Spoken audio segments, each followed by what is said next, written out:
Hey everybody, what's going on? Rob Cesternino back here, and we've got such a fun one here today because we have the first of our old school interviews. We love to hear from players from the old era, as they call it, and we got a two-time survivor here who always fun to talk to, the great Andrew Savage. Hey, Rob. Savage, how are you? I am fantastic.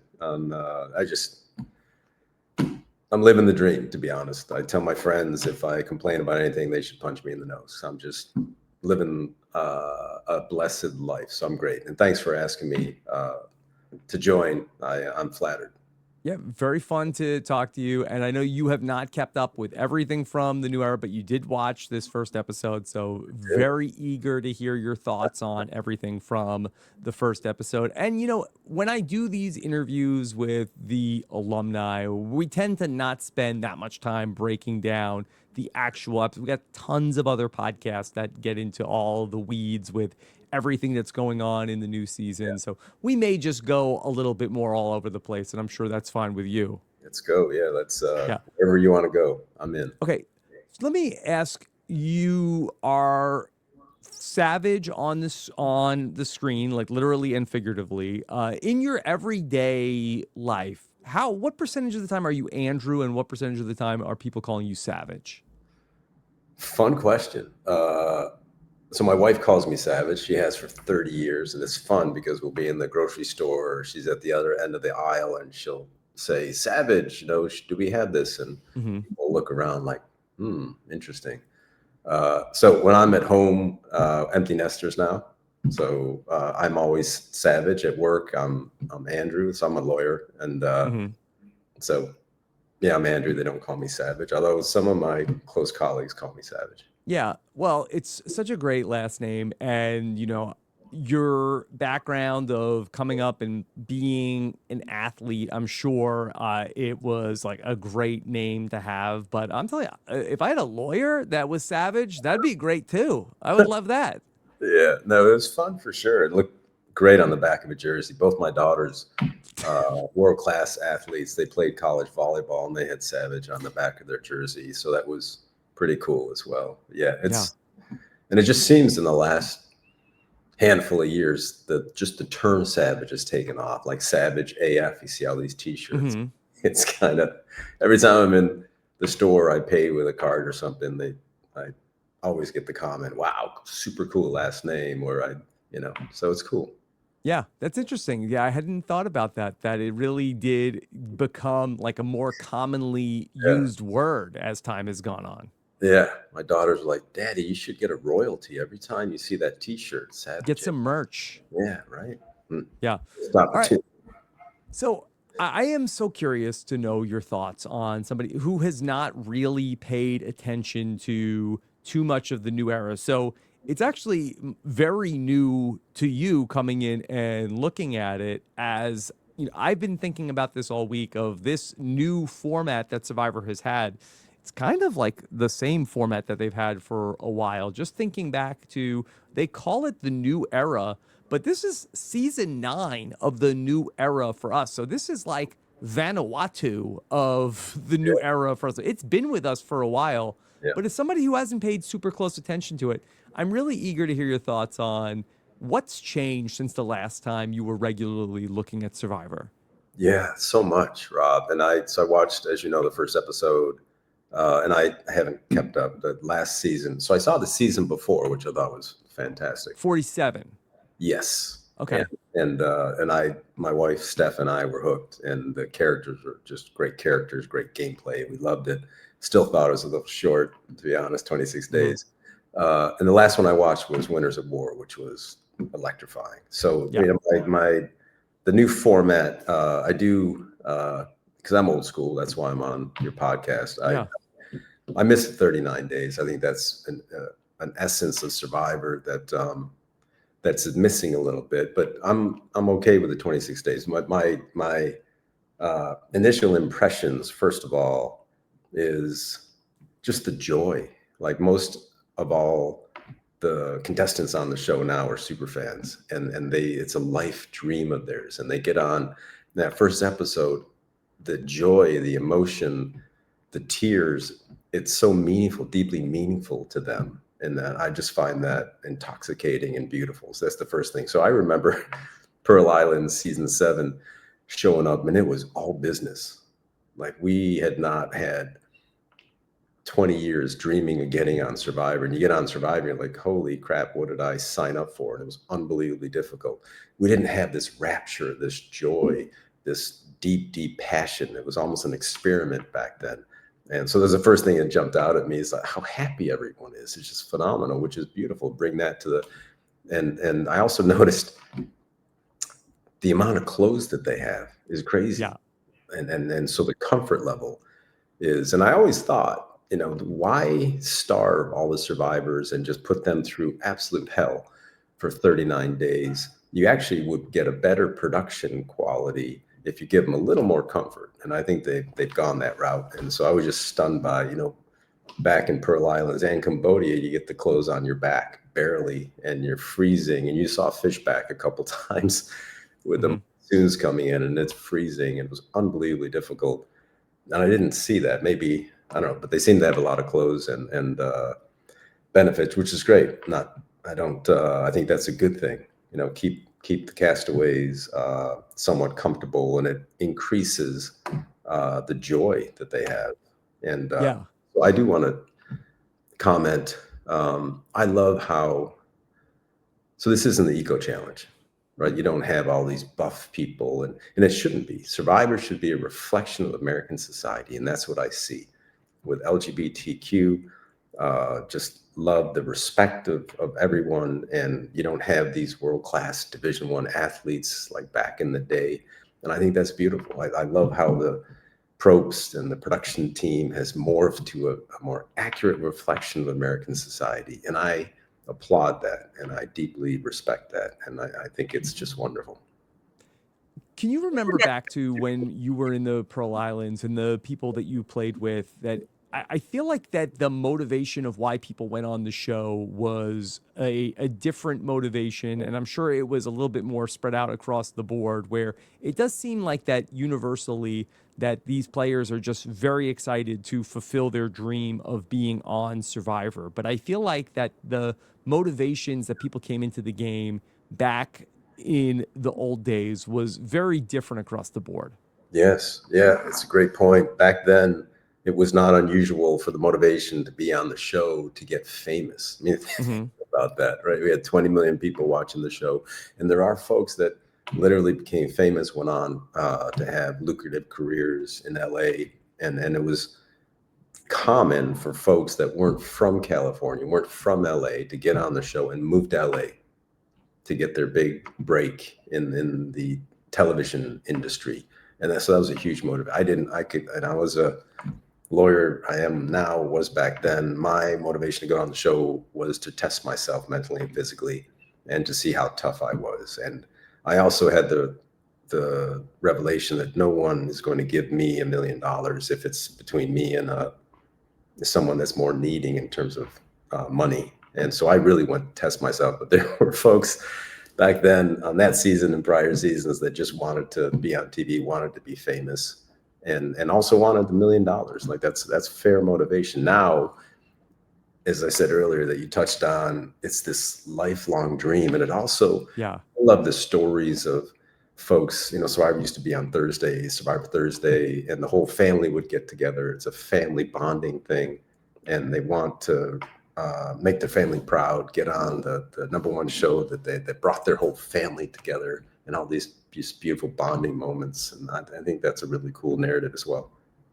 Something that I saw on social media in the last couple of days, and I wish I could credit the person who said this, that there was no mention of the $1 million prize at all in the premiere, in the 2 hour premiere of Survivor 49. And I know that that was such a big part of the show in the early days of who's going to win the $1 million, what are people willing to do for the $1 million. Do you feel like that changes the way that the show is perceived at all, or the way that the players are looking at things? That the money, the monetary prize at the end of the show is not even really talked about. It's all about sort of like what's everybody getting out of the Survivor experience? Yeah, it's a great observation. I think it does reprioritize the benefits of being on the show, making lifelong friends, testing yourself internally. And those are just experiences that outside of Survivor, you're really not going to get. I mean, we're not, fortunately, you and I are not going to get marooned on a deserted island and where there are no cameras, right? And Hmm. that's how you truly test yourself. And I think that de-emphasizing the $1 million, I hadn't noticed that, but it's so true. Again, it's a great observation that it's so much more than that at this point. Back in the day, it was about the $1 million, and not so much anymore. Yeah. All right. Well, I'd love to hear your thoughts on some of the players that are in this new season. Was there anybody that you saw like that really resonated with you as somebody that you have a real rooting interest in? Yeah, there's a bunch. I got to tell you, I just had a blast watching it. I watched it with Steph, my wife, and just some of the just great characters. First of all, casting has not dipped. Probst and his production Hmm. team, just amazing cast that they put together. I thought Rizzo was fantastic. I think he's just a kid. He's smart. He's a little awkward. Uh, he seems to wear his emotions on his sleeve, winning that head-to-head challenge against Alex, greatest moment in his life. You see the tears. That's beautiful. I love that. Yeah. Steven struck me as someone that could go really far in the game. Obviously, he's crazy bright, right? A rocket scientist, but Hmm. also his humility with the hearing aid. And was it Ryan Reynolds? What did he say? Discounted Ryan Reynolds. Yeah. Poor man's Ryan Reynolds. Yeah, I thought that was fantastic, and he seems to be humble. And I love folks that are humble and kind, and they're whip smart. They have some self awareness, and he's a little awkward, but I think he could go really really far. I loved Michelle MC, just this looked like a kick ass athlete, dominating in challenge, soft spoken. I think she can go far. Jake, big personality. He's going to have a lot of attention, targets on his back. See how far he can go. He's the meat shield. One thing that struck me, not a knock against Jake, but he kind of got gassed in that first reward challenge, Oh, like super gassed. And what I noticed in the, as you and I watch the show, we inevitably reflect on our experiences, a couple seasons, and yeah. what we went through. What I noticed is when Probst said to both tribes that had lost that they'll have a chance to get supplies, but they have to pony up one person to do the challenge. And I was watching Jake when that happened, and he looked terrified. He absolutely looked terrified. Now, when I was in Cambodia, we did a hero challenge, Yeah. and it was absolutely grueling, and nobody wants to do that, right? Because we hadn't eaten in 3 days, but I raised my hand, and I saw Jake was just absolutely terrified. So it's interesting because it's that it's that element of uh, I'm going to just shout from the highest mountaintop, I got this. I'm going to protect my tribe. I'm going to do the best I can. And he just looked terrified. So that was interesting to me. And I Yeah. don't know how that's going to play out down the road, because he's a very physically imposing character, very strong, of course. It'll be interesting to see, because there's so many folks out on Survivor that appear to be so physically strong, and it's all about mental strength. It really is, and how that will be tested later. So something that I think is really fun about you as a Survivor character is that you really your game, in my opinion, and tell me if I'm wrong, Yeah, it's really all about you are there to lead your group and you are there for your people and you'll do whatever it takes for your group and the people that you are going to uh, clash with are people who are leaning more towards being self-interested as opposed to group interested. yeah, And I think that that was a really interesting observation you made about Jake, where that if you were in that group, you would have been the person who said, "Hey, I'll go for my tribe and I will go take on that challenge." Whereas we've seen over the last couple of seasons that it's a struggle to find that person to go step up, and everybody's afraid to go take on that role for the group because that they're worried that, okay, well, it may come at the cost of my own game if I go and step up and do this challenge for the group. Yeah, no, and you could look at that as a fault of mine. And Yeah. I can't, that's the way I'm wired. I always have been. And I just raise my hand and my number one job in this world is to protect my wife and 2 daughters. And when Hmm. I get on Survivor, my tribe are my wife and my 2 daughters. And I have to get in there and get in the trenches and do everything I can to protect them. That's just who I am. And for good or bad, it's probably not a particularly good Survivor strategy. But yeah, I love the observation. And, I there's just so many fun moments in the premiere where I think it was Sage at the beginning Hmm. who said she pees when she's nervous. I'm like, it's amazing to reveal that. And then I think she had the question about the aqua dump, and Yeah. it's She said like, she was very interested. Yeah. wait, what? And I also loved, I gotta say, Nate, I think is a really good character. I think he's crazy smart, a lot of Yeah. experience. He's a bit older. Can't wait to see how it plays out. And I like Matt. I like Matt. He's the oldest guy out there. He's got his dreadlocks. He's smart, and I like how he pulled back from jumping in and say, "Just youngsters, get out of the way. I'm going to make fire." And he just kind of kicked back, and then he made fire in a couple seconds. And so that'll be interesting to see how that plays out. But again, the characters are fantastic, and the energy is so palpable. So I'm going to watch the whole season. I'm hooked. And so one of the reasons we haven't watched a lot of the seasons is because if you don't watch the first episode, you don't get hooked. But then you Yeah. just get hooked on these characters, and then you have to watch, and it's a big time commitment.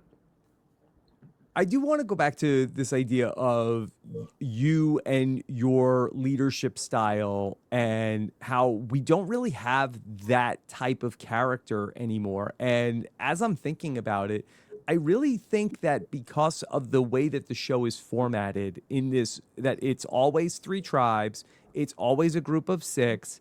I don't think that there is that kind of a priority of, hey, I am going to build up my group. Maybe people feel like, hey, I'm going to find my two, or I need to find four to get through this first part of the vote. But I don't think that people are really looking at the game as I need to build my group, my people that I'm going to go far with into the game, because this is temporary. I'm just trying to get to the next phase of the game. And then when I get to that next phase, I'll figure out what comes next, as opposed to I'm going to build my group of people that we're going far. Yeah, yeah, no, it's true. It's in Cambodia, a lot of folks were saying nothing matters until after Hmm. the merge. Like what you do before the merge is irrelevant. So just get to the merge, and then the game starts, right? So one-on-one is not tribe versus tribe. There's an element of truth to that, but I take issue with that because uh, when it was the drop your buffs moment and 2 tribes went to 3, we went to Yeah. Angkor. Tosh and I went to Angkor.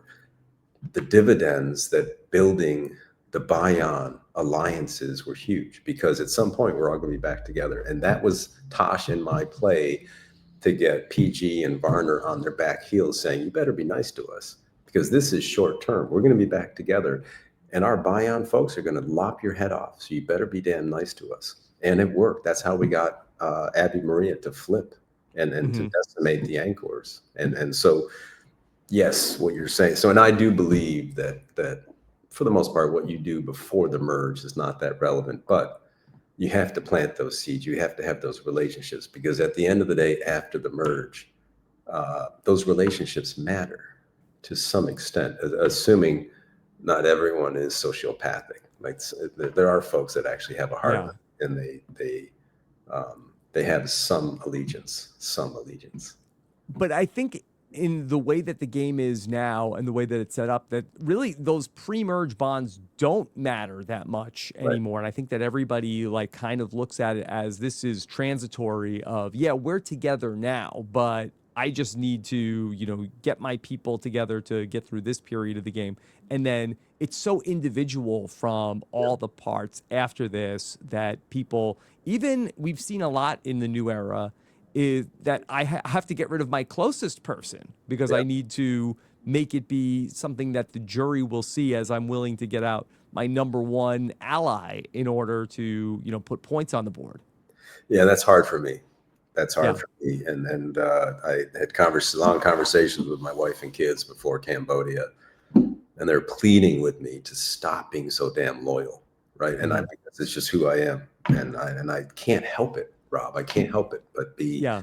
incredibly loyal and invested. But there were moments where I could be less loyal, a little sociopathic, and just lop somebody's head off. But it's something that I struggle with for sure. So It's not very helpful in the I new era. Yeah, I know you missed last season, but it would have been very interesting to get your thoughts on the last season of Survivor, because actually what had happened was in season 48 of Survivor, and I don't know if you, because you're in the Bay Area, have you heard anything about Joe that played on last season? Oh yeah, yeah. No, and we watched last season, honestly, Oh, and okay. All right. Yeah. So, good. So I'm Joe, actually really curious to know because he's like a firefighter from Stockton or something. yes, Yeah, yeah. And really, that season came together in the second half of the game, really about that there were a group of players that really felt like, okay, well, we are putting loyalty and integrity first. And yeah, they sort of had some commonalities there. And there was a group of players who really decided, okay, this is going to be our group. And it wasn't necessarily all people that started together, but they had sort of this shared bond. And it really came to be a group that really looked like that they were going to just steamroll all the way to the end until Kyle ultimately, had his person, which was his number one. And yeah. there was some underhanded things that they did to sort of undermine that group as they got close to the end of the game. But really, that was a big theme of players who wanted to stick together around this idea of sort of like having integrity in the game. What did you think of that? I loved it, and right, it spoke to me. It's kind of old school. Joe was fantastic, and his bond with, I can't remember the young lady's name, uh, Eva. Eva, was just beautiful. And then that one episode, I Hmm. was in tears. Like, it was deeply, deeply meaningful, and it was just a beautiful moment. And then Kyle and the other is what was Camilla. her name? Camilla, absolutely genius. And I enjoyed so much and how they unraveled everything. But that was, for me, that was one of my favorite seasons. I've watched probably, I don't know, 12 or 15 seasons. It was a super powerful season. I can't wait to see 50, and I think a couple of them are on 50. But I was super impressed with Joe and the allegiance. And but then they sprinkled in kind of new era gameplay, brilliant strategy and gameplay, and I loved how it played out. Yeah, So Kyle was somebody who was a lawyer, and he hid that job from the other players, and that's actually something that's been very common in the new era of Survivor. yeah, Lawyers coming into the game, and they don't tell people that they're a lawyer. They hide their occupation, and a lot of people actually do that. I'm curious to know, what are your thoughts about players hiding their jobs, and specifically lawyers who do that on Survivor now? yeah. I like it. I like because I mean, and Nate's doing that now. Hmm. Top producer, Marvel movies, and that's smart, right? And I think I love when folks um, hide who they truly are. And lawyers have a good rap and they got a bad rap, right? At the end of the day, lawyers in our training, it's interesting because we can be perceived as all sorts of things. And I'm in favor of not. And I thought about this back in Pearl Islands, and Steph and I talked about it. Do I let folks know that I'm a lawyer? And at the end of the day, I said, screw it. And this is, that was Hmm. 3.5 years into Survivor. Hard to imagine, and I was like, screw it, I am who I am. It's part of who I am. I'm just gonna put my cards on the table. But I love it when folks deceive and make up uh, professions to play the game, and it creates this initial Yeah.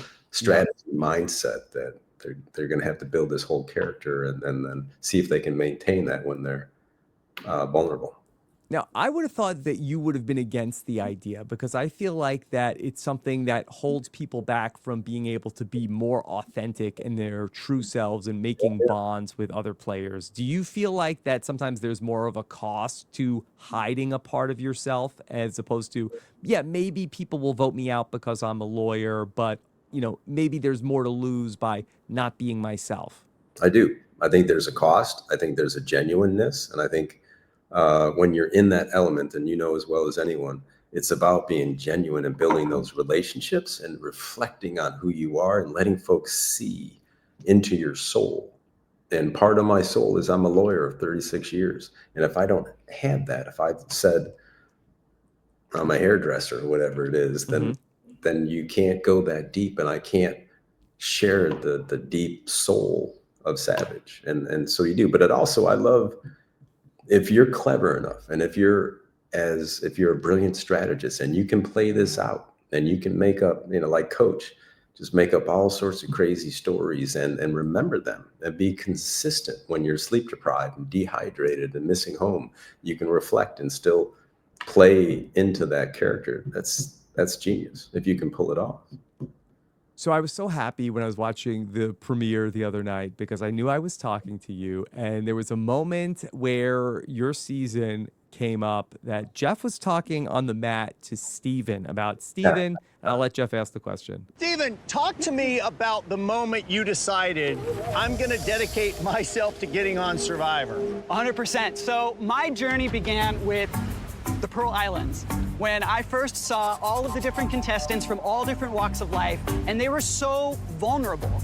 And I think as you get older, you kind of run out of first-time experiences. And Survivor is just jam-packed of first-time experiences. They're gonna help you get outside your comfort zone and give you a chance to be vulnerable. Hey, never heard it put that way. Great answer. Good answer. Okay, what do you think about Pearl Islands as being the season where the contestants are the most vulnerable? I fully agree. I fully agree, because I think any season you're vulnerable. Pearl Islands was one of the most vulnerable, I think, because the conditions were horrible. At that point, we got the clothes on our back. If you remember, Probe said the game starts now. We jumped off the Rembrandt. The ship had to swim into town, and we didn't get our in-game bag. That was the first time in 7 seasons that we didn't get our in-game bag. We didn't have, carefully packed and spent a lot of money on Nike attire and great shorts and all this stuff. None of that. And so that set the stage in terms of what Steven said about being vulnerable. That was an oh shit moment. Like, oh my, what WTF is happening? And also knowing that I think I was the oldest person, maybe Lil was, but looking around, all these buff guys like Burton and Sean, and we knew it was going to be an incredibly, and we had heard this in pre-production from Burnett when we met, and Burnett was there and Probst, and they're telling us it's going to be one of the most physically grueling seasons in the history of Survivor. And so very vulnerable. And that's one of the beauties of the game, right? That's one of the reasons. It sounds completely messed up. That's one of the reasons you do Survivors, to be vulnerable, to really test yourself, as I said earlier, mentally, physically, how tough are you? But also those, what Steven said, those moments that you've never encountered in your life. And boy, we had some great ones in Pearl Islands. Yeah, and it was so exciting, and it was so new and novel for even us to be watching at home. And I had, I'm trying to remember, so I had just played in Survivor the Amazon, but I was conflating it because I was like, oh no, I was actually getting ready to play because I was going to go back for Survivor All Star. So it was sort of like in between of the two times that I got to go. But it was just that there was a novelty of the fact that they took these people and then you were on your toes because you had no idea that they were going to throw you off the boat and you have to go fend for yourselves and go into the village. But also as viewers, we had never seen anything like that before. And that's been my big complaint about Survivor 49 so far, is that for the new era, it's kind of the same era where that I felt like that there was nothing that we hadn't seen before in this Survivor 49 premiere. And I think that where you are so vulnerable because that you are in this experience that you could have never predicted. Whereas so far, I would say through one night of the show, everybody's great, everybody's excited, but just nobody is really thrown into a situation that they could not have ever predicted yet, and the viewers included. Yeah, I agree, Rob. I love the beginning of certain seasons where it's just chaos. Like let's just start. If you remember Cambodia, where we get on that boat, you grab everything you can within a certain time frame, and then you're off to the races. And I love when Probst puts his big brain at work with Kerhoffer and the production team, and let's just create chaos in whatever the start is. I think that's the genius to the beginning of brilliant seasons. And I was, blessed to be part of Pearl Island's brilliant start, and then Cambodia I thought was brilliant as well. Yeah. And it is a testament to that the season has become such a big part of everyone's Survivor experience, where we're 20 plus years after and people still vividly remember everything that happened in that first episode to start, where they made them everybody jump off the boat and go into the village. And so it's just like these moments get created when they do take chance, and maybe not everything's going to work, but it's just such an amazing thing that you'll never forget when they deviate from what they've done before. And I love your point. I love when the production team puts together something that the cast don't expect. Like everyone has watched many seasons of Survivor. They think they know what's coming. And then the beginning of Pearl Islands or Cambodia or other seasons, the production team is just one step ahead, and they create chaos, and it throws everyone off, which is beautiful because your expectation is like, holy crap, I had no idea that was going to happen. Now what do? I had my game plan, and that just throwing everyone off and having to reset expectations. And what it also does, as you know, is down the road you start questioning, well, I thought this is how Survivor goes. So usually there's a merge on day 21. Is there going to be a merge? Are there going to be hidden immunity idols out there? Maybe there are. Maybe they completely swapped it up. That beginning was crazy, and maybe that's going to be the theme throughout the 39 days or 26 days. So I do miss that element to it for sure. Yeah. Savage, there was another parallel between this and your season, and actually, which is this is very nerdy, of that you're season 7 and this is 49, which 7 times 7 is 49. Yeah. Okay. But going back to the original season 7, so we've gotten to season 7 times. That's how long ago Survivor Pearl Islands was. So there was a shoe bandit, and Jake, he ended up trying to maybe recapture some of the magic from Rupert back in that same Survivor Pearl Islands premiere. He's going to take away everybody's shoes just to mess with people. What'd you think about that?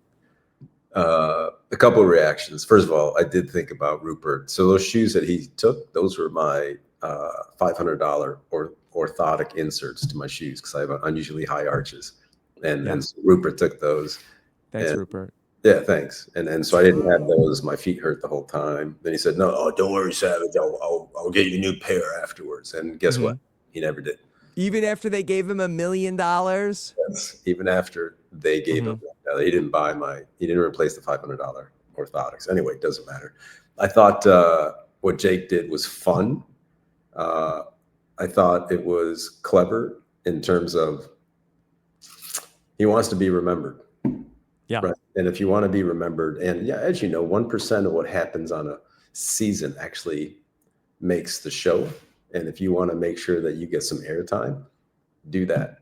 And so I thought, just from a personal standpoint, it was clever for him to be the shoe bandit, and it's a fun, quirky element to the show. It's increasing the chances that he's going to be memorable. Yeah. So it's a good move, I guess, in terms of getting screen time. But in terms of like something that you would do in your tribe, I felt like that it's something that if I'm trying to work with this group of people, like, it's creating a moment, but it's also probably raising the chances that these people, if they ever find out about this, that's going to hurt the trust for sure. And I didn't agree with it. I agree with Yeah. it, because, Pearl Islands with fair play. He just wanted all the airtime. He was a camera whore. He wanted as much airtime as he could get. So he came up with all these stupid fair play things. Yeah. And I saw a little bit of that with Jake, and that's okay. He wants airtime. If I were Jake, I would not have done that. I think it's stupid.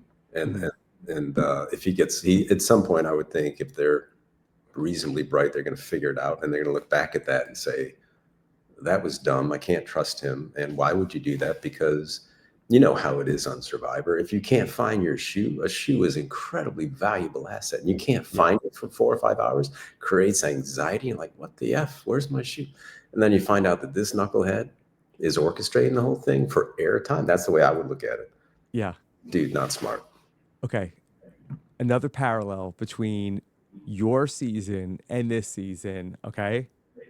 First boot is Nicole. How about that? How about that? That's fantastic. Nicole, first boot. Nicole, and I correct me if I'm wrong, and I know I'll get dragged to hell if I'm wrong about this. I don't believe there has been another Nicole in Survivor. And so Nicole is tied for the worst performing name in Survivor history. Wow. I love the parallel. And Nicole, for this season, I got to tell you, man, I nearly peed my pants. They both wore blue. They both wear blue. Well, and when Nicole stepped on that branch, she's trying to get whatever firewood or something, and fell down, I nearly peed my pants. Mm-hmm. Slowly fell down. I just fell on my ass. My wife and I were just cracking up. But yeah, the Nicole, that's not a lucky name, though. So yeah, speaking of wives, so my wife is named Nicole, and for a very long time, when we started doing the podcast, and she would be on, and I would have my wife Nicole. I think that more than a few people think that I'm married to Nicole Zelman. Oh my gosh, that's so it's like not an uncommon thought that is actually that I have married the first boot of Survivor Pearl Islands. Wow, that's a conspiracy theory. That's fantastic, really. Yeah, I mean, you should just flame those theories every now and then just for fun. Mm-hmm. All right, so I wanted to get your thought on something that happened, and I don't know how aware you were about this. The controversy at Ponderosa before the season started, and it's not necessarily a controversy, that 2 of the players got removed before the season started, and then they plugged in 2 of the alternates. And I wanted to get your thoughts on the fact that 2 players had to get removed from the game for talking too much and breaking Survivor's rules. I got to say, so I just read that yesterday, and I got to say, I effing love it. I just love it. You've been there, I've been there. The gag rule, and the Survivor fans, maybe they don't understand this, but there's a gag rule. Like, you cannot talk in Ponderosa, and we go on location for probably 10, 14 days before the game starts, right? And there's a gag rule. You can't talk, and it's fascinating because the minute, and I'm just telling you what you already know, Rob, the moment you hit Ponderosa, despite the gag rule, the game's on, because it's all about body language. But out of respect for the producers, and the gag rule is unbelievably serious. We were in Cambodia, all-star season, and there's a couple folks that said maybe 3 words to each other, and the producers were on them, and they didn't say a word after that. And it's unbelievably serious. I loved that they get booted because they don't respect the producers and the handlers. Because at the end of the day, that for me reflects character. How can you not respect the rules and understand that they have a job to do? They're going to enforce them. And I love they got on the mic to Probst, and Probst is, tell me what happened. And he said, they're out. I love that. Yeah. I thought that you were going to be a fan of the fact that they did that. But you bring up Cambodia, which I'm sure must have been a very unusual season, because it was a season where everybody was campaigning to go. Everybody knew the player pool that was going. You all leave directly from a finale. You get in that bus. And I would think that must have been incredibly difficult for them to enforce, hey, Yes. no talking, no making eye contact with everybody as you then went from the bus to, I guess, I don't know if you got your stuff or whatever, to the airport, and then all to Cambodia together. Yeah, crazy. So here's a quick story. So we arrive in LA for the finale, and we're called into different green rooms. And I walk into the first green room, and Terry Dietz is there getting his stuff. Yeah. I'd never met Dietz, but I thought he was amazing on, I think it was Panama. And he looks up at me and he just goes, and there are like 3 producers there. He goes, "Savage, WTF?" And he stands up, and I said, "Dietz, man, I can't believe I get to finally meet you." And the producers were on us, like, "Shh, you can't talk." And we looked at them, we're like, whatever, and we gave a big hug. And but then we respected the gag order after that. But that was my point about, you have to respect the rules. You have to respect the handlers, and the producers have a job to do, because we're on the bus after the finale. Here's the 18 or 20, whatever, that actually made America's Vote, transported to LAX. We're on the plane, LAX to Cambodia. And then we're there 10, 12 days in Ponderosa before the game started. And all of us respected the gag order. We just did, because the threat, and we didn't know if it was real, but the threat was, you violate the gag order, you're out. And we were told there's 4 alternates flying. You don't know who they are, but they're coming to Cambodia with us. So if you violate the gag order, the gag rule, you're out, like that. And I honestly thought that was just baloney, that they're never going to pull anyone. And that's why when I read that article, I was like, Yeah. right on. So season 31 was Survivor Second Chances. And Yes. now we have another season coming up with returning players that's in the hands of the fans. Now, I would argue season 31 was truly in the hands of the fans, that the fans voted in the cast. But for season 50, they didn't vote in the cast. They voted on different game elements. What do you think about that decision to give the fans a choice again, but you're going to pick some of the rules that we're going to use in this game as opposed to picking the cast? Yeah. Full disclosure, I have no idea what that is. I didn't follow that at all. And I don't know. And I saw Probe say that a few times. So I was not in the running for 50. I never got a call. That's totally okay.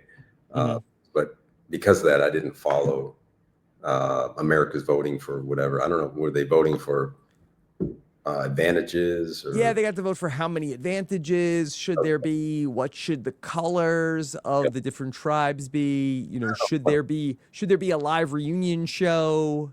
So that you vote, that you got like 3 or 4 questions, and they did it like about 4 different times, that you got a list of things to vote on.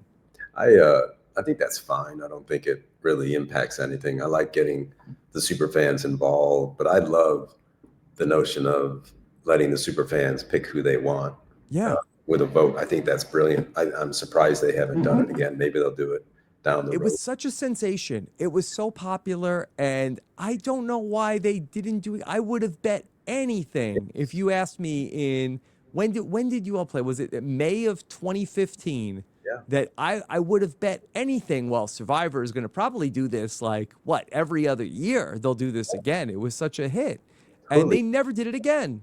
Yeah. And then remember that live show after 30, and folks going around to all of us reading the votes? That was riveting. And of course, I say that because I was involved in it. But and it was so brutal for the people who didn't get it. And maybe that's the only thing that you could argue of, like, it's too hard for the people who don't go to find out that way. Yeah, but let me push back on that, because when has Survivor ever said something so brutal, we're not going to do that again? In fact, I thought that would be an inspiration to do it again, because that was brutal.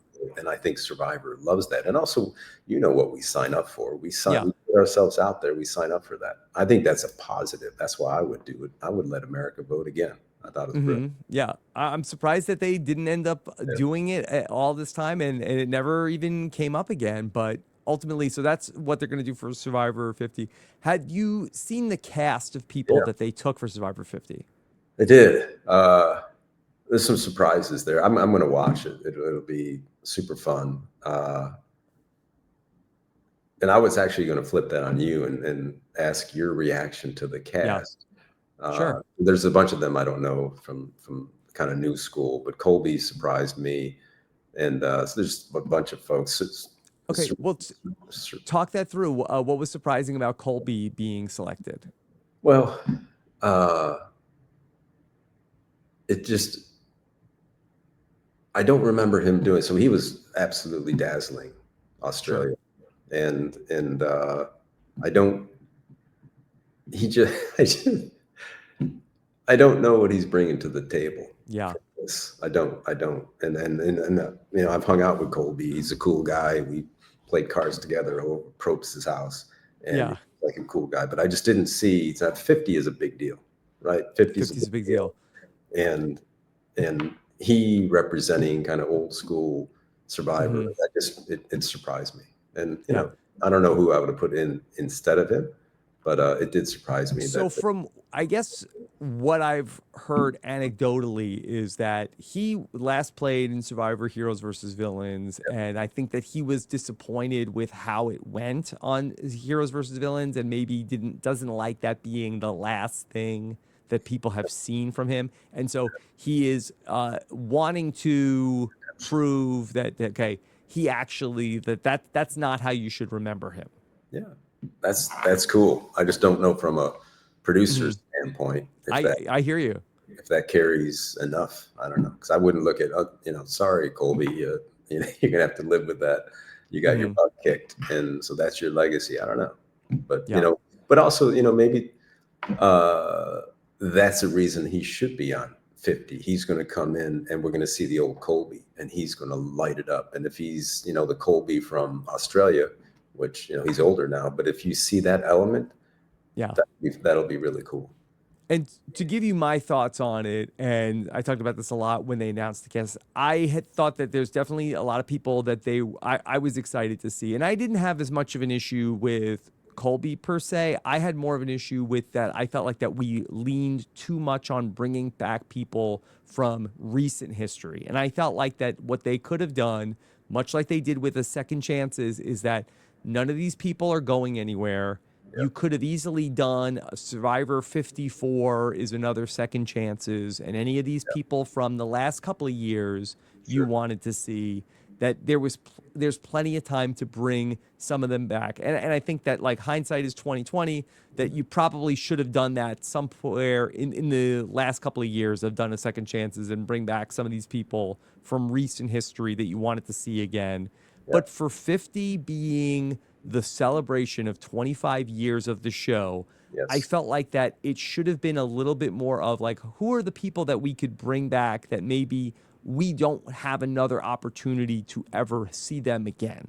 yeah, And it could have been more of look, and that's just, that's not what they wanted to do. And, it's their show and their prerogative to do it whatever they want. But I would have loved to have seen it be a little bit more of, okay, here is more of a selection of people across 25 years as opposed to leaning much more heavily into the new era where it's 12 and 12 of people from only the last couple of years. yeah. No, I had the same reaction, Rob, where I kind of it was head scratching to me. So 50 season 50, 25 years. Who are the folks? I thought it would be more evenly distributed. Like, who are Hmm. those folks kind of building blocks of Survivor, got us here, household names in terms of Survivor super fans. And you know, the earlier seasons didn't seem as representative Yeah. as the most recent ones. And that And was, I'll tell you what Fishback said when we did it. He said, "Hey, look, what do you want? This is how it is. Look at Cambodia. There was what, four people from 28 and two people yes, from 29 yeah, or no, it was, I think four people from 29 and two people from 30." So he's like, "Hey, that's how it is. It's always recency bias." yeah, they front load it for sure. And I get that because they want immediate recognition. Like, oh yeah, I remember that person from 2 seasons ago. That makes sense. Hmm. You know, I still, that gave me pause. That gave me Yeah. pause. Let me ask you about some other things that we've gone back, and your Twitter account is a great follow, and you have a great back and forth with people who ask you questions, and you're often talking about things that I didn't know. One of them was that you and Stephanie were in the mix to come back for Survivor Blood versus Water. Yes, dude, this was crazy, Rob. So my wife was the original motivation to get on Pearl Islands. She's from Mauritius, little French island, Indian Ocean, off the coast of Madagascar. I wasn't a U.S. citizen back then. I was the attorney for the Jerry Springer Show, taping every Thursday night Jerry Springer episodes. I would come home at midnight, and she would tell me about these crazy people on an island, South China Sea, eating rats. And she said, Savage, I want to do this. And so I looked at the rules, and she couldn't. She wasn't a U.S. citizen. She said, well, screw that. You have to do it for me. That's the only reason I applied, right? So fast forward to Blood versus Water, and Steph said, and she's a great athlete and stunning and whip smart, and she said, let's do it. So we put a little tape together, sent it into Lynn Spillman, and we got the call, and we were told that it's between us and Rupert, and I think his wife's name is Laura. And it was neck and neck.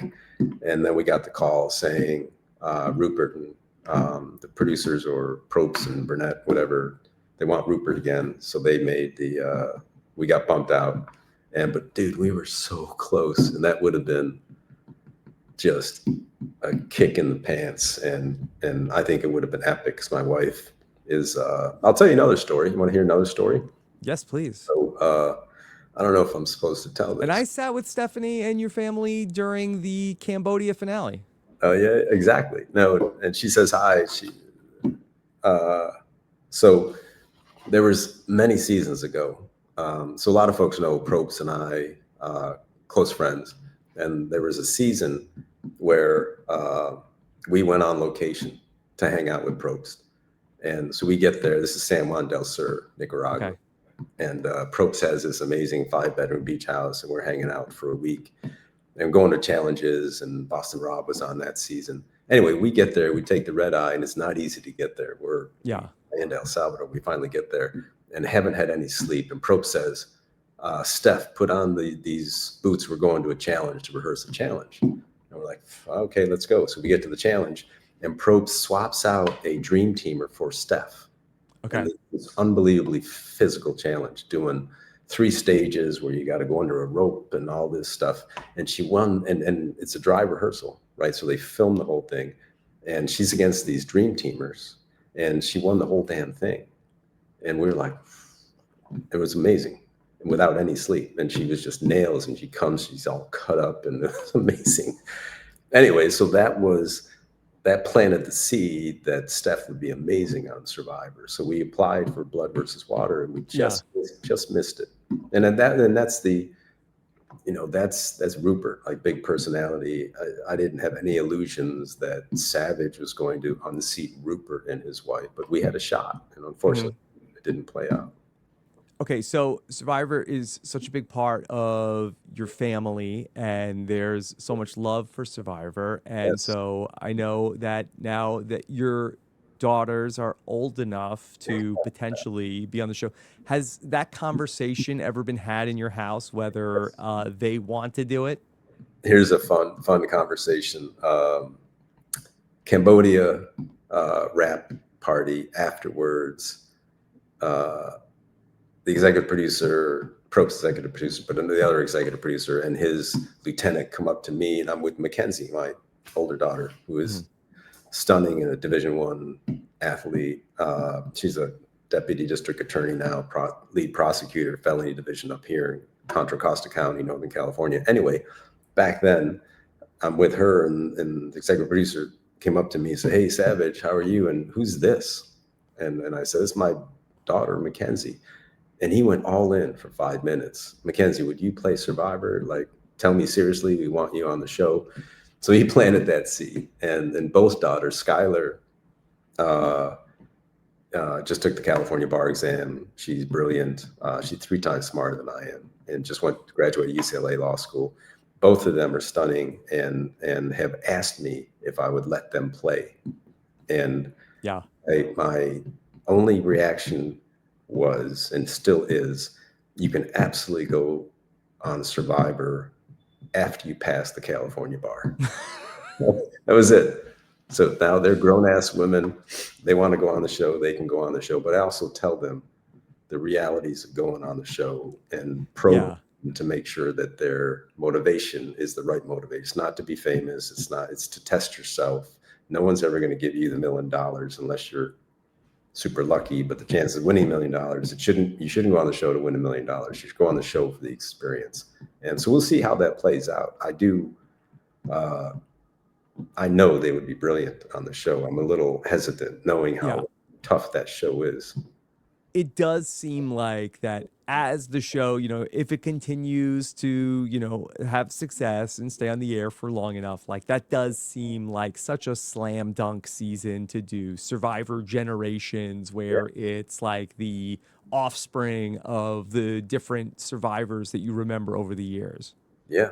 100%. I talked to Probst a long time ago about that, and he said, and one thing I'll just tell you, and so Probst and I never disclose our conversation, but this is a fun one where he said, I said this would be really interesting for me on a all-star season with one of my daughters or both daughters, and he said, I totally agree. This is Probst talking. He said it's brilliant idea.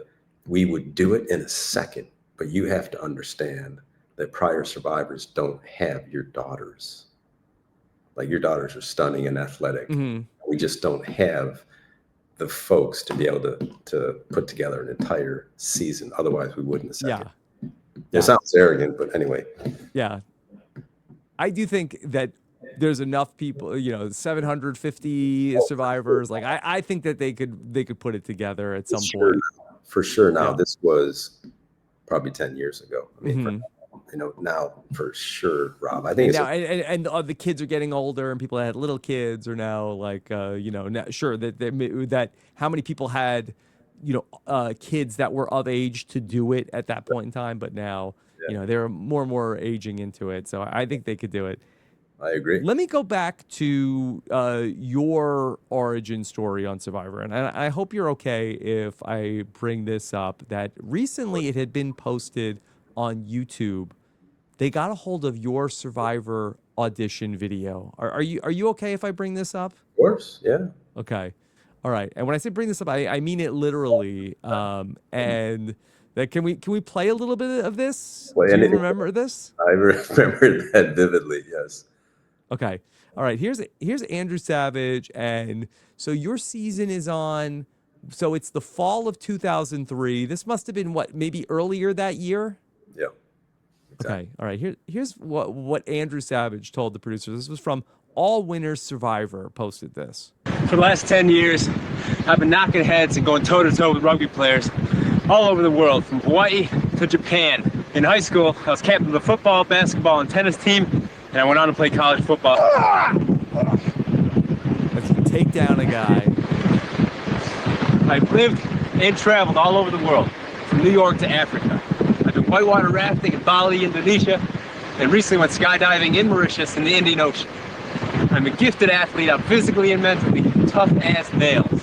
I'm a thrill seeker, and most importantly, I'm a true winner. All of this qualifies me as the ultimate survivor. Play on. I traveled all over the world to find a man like Andrew. We've been married for 6 years, and although I'm 10 years younger than him, he has survived everything I threw at him. And he always puts a twinkle in my eye. Andrew is the ultimate survivor. There you go. For the last 10 years. Steph's going to hate me for showing that, by the way. Well done. Yeah, that was fun.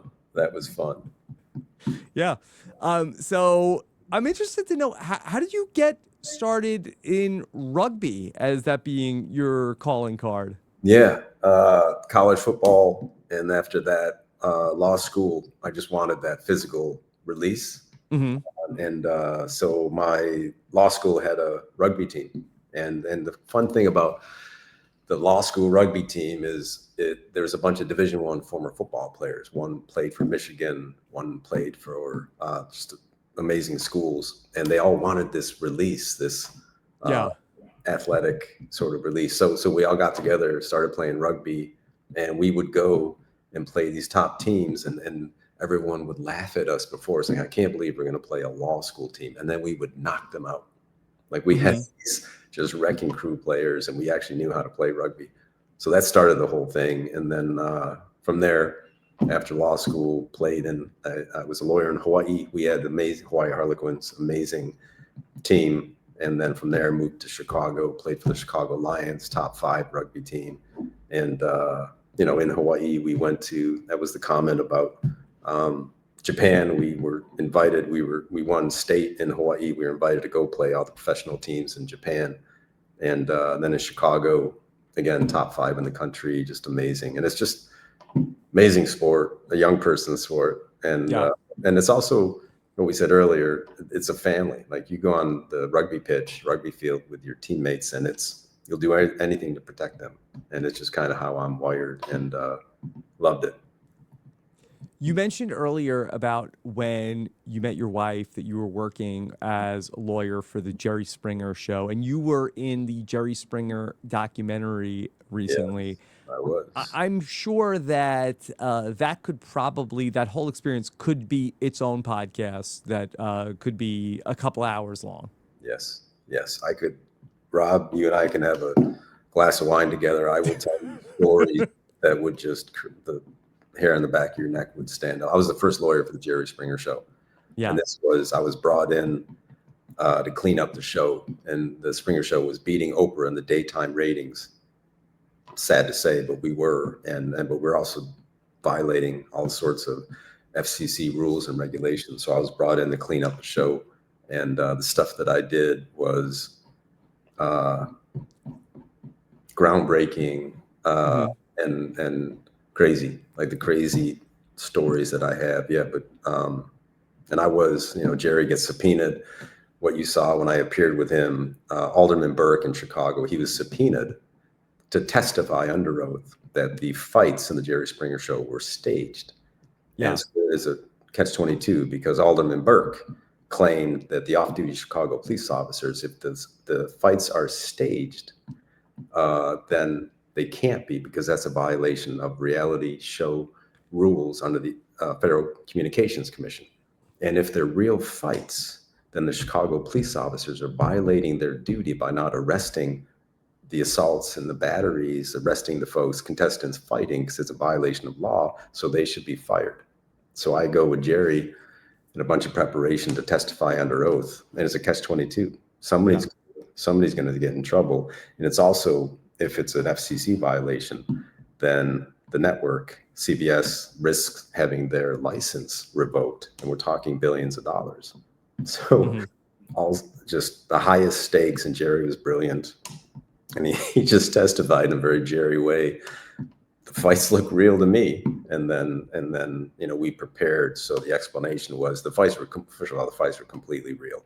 And then the Springer guests were very angry, and they just wanted to fight. And so, but the police officers, as always, they have discretion whether to arrest somebody. So when they go to Chicago Cubs games and a fight breaks out between fans, do they arrest everyone every time? No, they have discretion if it makes sense to arrest people. So that was the story. But yeah, Springer was an amazing experience. I'm sure you caught that Netflix documentary. Did you think that it was well done and fair? No. If you look, I was an insider at Springer for quite a while. And if you look at the folks, they're really just, Richard Dominic was the executive producer, so he knew everything about the show, and Toby Yoshimura was a senior producer. Those were the only 2 producers really that were used to film that documentary. All the other ones, and I can list all of them, declined to participate in that documentary. And I got called. I wasn't going to do it. I wasn't going to do it unless Rochelle Consiglio, Steve Wilkos, and all the other, and Linda Schafran, the publicist, unless they got on board to do it, to tell the real story. And they all declined. I'm like, I'm out. I'm not going to do that. But to bring it back to Survivor, though, it is an interesting full circle thing, too, that you have this in your background, and then the only time I believe in the history of the show that Jerry Springer is mentioned is when one of your nemesis from Survivor Pearl Islands, Exactly. Johnny Fairplay, when he reveals that his famous grandma lie, and R.I.P. to Johnny Fairplay's grandma for real, that he says, hey, my grandma is probably sitting at home right now watching Jerry Springer. Exactly. Yeah, it came full circle. And the audition, here's the reason why I got my interview for Pearl Islands is the audition tape starts with the Jerry Springer show. And I don't know if you saw that, but I'm actually on stage. Okay. Yeah, that wasn't in the clip on YouTube. They probably IP issues. They Yeah. took anyway. So I went to Richard Dominic, executive producer, and Jerry, and said, I want to get on Survivor. They said, what do you want? What do you need? I said, I want a live studio audience. I want to do my speech and film it. So I get to it's in between shows, live studio audience. Todd Schultz, the stage manager, prompts the audience to say, Andrew. Cuts to me. I give a speech that I can handle. Everything at Survivor has to throw at me. I handle Springer guests and everything. And it basically, I'm the ultimate survivor. Jerry comes out, puts his arm around me and says, savage is at his best. When others are at their worst, do yourself a favor, return this savage to the wild, right? Mm-hmm. Lazuro was the director. He directed it. I sent it to Lynn Spillman, the casting director, immediately got the call. It was completely unfair, but that got me noticed by the producers of Survivor. And then at the live reunion show for Pearl Islands, I actually presented, I don't know if you probably don't remember, I presented Fairplay for his grandmother a signed picture of Jerry Springer saying to Fairplay's grandmother, thanks for watching the show. That was cool. That's super interesting. What about Jerry as a guy? Is there anything that you could tell us about him? Because I feel like that, some people say that, that he, is a good guy. Other people say like, okay, well, he really kind of like changed the way that television was going in a negative way. What's your thoughts on Jerry? Jerry was wonderful. Very, very smart. He was the mayor of Cincinnati, then a top news anchor. He started the Jerry Springer show to really replace Phil Donahue. I don't know if you know, back in the day, Sure. So Donahue's ratings plummet. He gets canceled. They tap Jerry to replace Phil Donahue. And Jerry is going to do a similar kind of very ethical news show. And the numbers aren't any better. And Richard Dominic comes in and he completely flips it. He says, my whole goal is to get the studio audience on their feet. How do you do that? Well, you do something outrageous. And that was the beginning of the Jerry Springer show. But Jerry, I will tell you, and I became very close friends with Jerry because I advised him on all the shows. He was a gentleman. He was incredibly bright. He had incredible television instincts. He deeply cared about the guests and wanted their stories to be told. And that's why I did not like the Netflix documentary, because it didn't tell the true story. It didn't tell what we were doing at the show in an accurate way. And Jerry was wonderful. The content of his show, disgusting. And I didn't last more than a year and a half because the content of the show was troubling to me. Yeah. So I left the show. But Jerry was a stand-up guy. He was. And just everyone that worked with him, he was incredibly generous, would give you the shirt off his back. And I had great respect for Jerry. So something else that I saw on your social media is that you've been doing a lot of traveling this summer, and something that you and I have in common is that we both spent some time this summer in Scotland. Oh, no kidding. Yeah, I love that, man. Where'd you go? So I was in the Scottish Highlands, which I believe you were as well. Yes, I was. What brought you to the Highlands? So I was doing some other television work there because that's where they film The Traitors. Yes. But what I was curious why you were there, and I believe that your family is Scottish. Yes. Dad was born in Glasgow, Scotland. I'm first. Anyway, he immigrated when he was 35 on the Queen Mary. He's a carpenter, but a very talented singer, guitarist, and he was in a pub, Edinburgh, super fast, picked out a young lady in the pub and fell in love with her. And it was my mom who was doing her junior year abroad, University of Edinburgh, and they eloped on the Queen Mary back to the States. And so my daughter, younger daughter, Skylar, is named after the Isle of Skye. And she just, as I said, took the California bar. Our gift to her was post-bar gift was to take her to Scotland. She'd never been. Steph has never been to Scotland either. So we went to the Highlands, Isle of Skye, for her namesake, Skylar's namesake, and it was a stunning trip. I mean, so I want to talk more about traders. You can ask questions, but I don't know how many I can answer on the podcast. I want to tell you, my friend, when we saw that you were on Traders, we had a tear in our eye. It's just so well deserved. And I can't wait. Thank you so much. Can't wait to see how it plays out. Yeah. Had you been to Scotland before? Have you been throughout your life? I had 2 other times, and so when before I married Steph, we had just met, and a week before, my dad retired as a carpenter, and he hadn't been back to the old country in 40 years. So I took my mom and dad, brother and sister. We went to Scotland 3 weeks, the Highlands, and then I had also my junior year in college. I went to the University of Galway in Ireland and went across the Irish Sea to Scotland and spent Christmas and stuff with I've got the Savages in Glasgow breed like rats. I've got first cousins everywhere. Savages are everywhere. So it was really fun to go back to Glasgow and see the cousins. I'm sure the question you probably get the most is, who do you keep in touch with from your seasons? So Jeremy Collins is, Jeremy, he's amazing. He's a hero.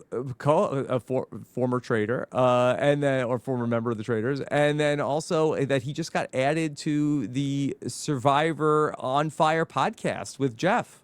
Right on. I love that. No, so Jeremy and Val, his family, they're amazing. Close friends. And then the Pearl Island crew, like the Morgan crew. So OT, Tamana, Dara, are just amazing. And I sat with Dara too, who was in the audience for Pearl Island or for the Cambodia finale. Yeah, Dara's fantastic. And then Rhino is he's in Florida, and we've had some tension between us in the past, but we still kind of keep in touch. But really, OTT and Dara are amazing. How is Austin? I feel like I don't know if I've ever encountered him in all the time that I've been in the Survivor alumni community. I don't know if maybe he, like in the very beginning, he might have been at something. What's he up to? Yeah, he's doing really well. He got married. I don't know if you saw, he got married in Dominican Republic to Lil. He married Lil. He married a Lil, not the Lil. Exactly, not the Lil. Not Big Lil. From Brazil, and she's beautiful. And OT's a very lucky man. So he's doing well. He's in financial services, and he always said after Pearl Islands, he's going to make his million some other way, and he's done really well. So he's great. He's fantastic. Nice. And he doesn't, back when he was quitting, which was epic and broke my heart, I told him, you're going to regret this for the rest of your life. And I don't think he does. And he's like, whatever, I quit. Yeah. Well, the quitting on Survivor has gone through so many different phases where then, it's still something that the show, I think, struggles with, where then it seemed like they reached a point where, ironically, after, of course, we all remember how Jeff threw Austin's torch on the ground. Then, Jeff started to get some heat about, hey, you're being too soft on the quitters, to where then Jeff has had to double back. And now, if you quit, you're Jeff's going to make a big deal. Yes. And I think he should. I don't, the way I'm wired, I would never quit. I don't understand it. Yeah. But to OTs, this is something that not a lot of people know. He had 4 staph infections. He had a lot going on. Yeah. And you could see. And no clothes. Well, but regardless, you can die from one staph infection. And we had back in the day, Dr. Ado, we'd show up. Rub some dirt on it. He would take a finger of Neosporin and stick it in the infections and say, OT, you're fine. And so OT gets back to his doctor in Boston, who said, you could have died out there. And so that's why OT quit. He was struggling. And I still, in Cambodia, my toe was infected and I was on antibiotics, and they said if the antibiotics didn't take, they'd have to medevac me out. Because I was at risk of having to have my foot amputated because the infection was running Yeah. up my. Fortunately, the antibiotics worked, but that's still never in my. All that time, Rob, did I think about quitting? Like, the only way I'm getting off Survivor is I get voted out, which I did, or medevaced out. I'm never gonna volunteer to bow out. Yeah. Okay. So you're hooked on Survivor 49. I am. You're going to keep going with it. I'm very excited that we're going to get to see you in San Francisco when we do the live show in November. Yeah, November. I can't wait. Thanks for the invite. I will be there. I haven't seen Fishback forever. It'll be great to see Fish. And I love this. Thanks for inviting me. I have never done one of these. I've never been live to one of your events, so I am a rookie. It's going to be a real scene. Get ready. I'm looking forward to it. It'll be super fun. And I can't wait. When's the air date of Traders? That's going to be probably 2026. They have not said, they've not officially had a release date yet. Was that castle as stunning as it looks on camera? It's a very beautiful castle. I will say that there are parts, though, that are like, there's parts that are ready for TV, and then it's like a 300-year-old like hunting lodge. That there are definitely areas that are not as like TV friendly as like what you see on the show. Yeah. Needs some renovation. We went to a couple castles in the Highland, and you get that sense. There's some that have been renovated. There's others that you're like, ooh, that needs some work, I'm sure. But that's so. I don't know where that castle is. Did you go and drive through Glencoe and the Highlands and those mountains? Not really through the mountains, but you do a lot of driving around, I will say. Yeah. Well, I can't wait. I'm thrilled. We'll be all in watching, and hopefully it was just a magical experience. Lots of fun. Anyway, so check out what Savage is saying over on X.com. Are you still Survivor Savage? Yeah. Is that the handle? Savage Survivor, I think, actually. Okay. Savage Survivor. Yeah, it's fun. Okay. And anything else you want to tell people to check out? No, I'm all good. Again, just living the dream, and this is super fun. I appreciate the invite, Rob. Yeah. And, thanks for making some time. What you've done is just fantastic. Your podcast and how you've elevated Survivor, and just the super fans and giving them a voice. I think it's just fantastic what you've done. And I don't know if I've ever told you this, but we were such a fan of yours in Amazon when you're just amazing, and we were screaming and rooting for you. And I know it's a long time ago, but it was super cool to watch. Great. Well, thank you so much. You are always super interesting to talk to and get your perspective on things. So I appreciate you making some time on a Sunday morning to have some coffee and talk about everything going on in the world of Survivor. Yeah, no, it's mimosa time. I think I'm gonna make an omelet and have a mimosa. But great to see you, Rob. We'll see you. Enjoy. All right. Thank you all so much for listening. We love to hear what you have to say in the comments. We got plenty more Survivor coverage coming up here on RHAP. Take care. Have a good one. Bye.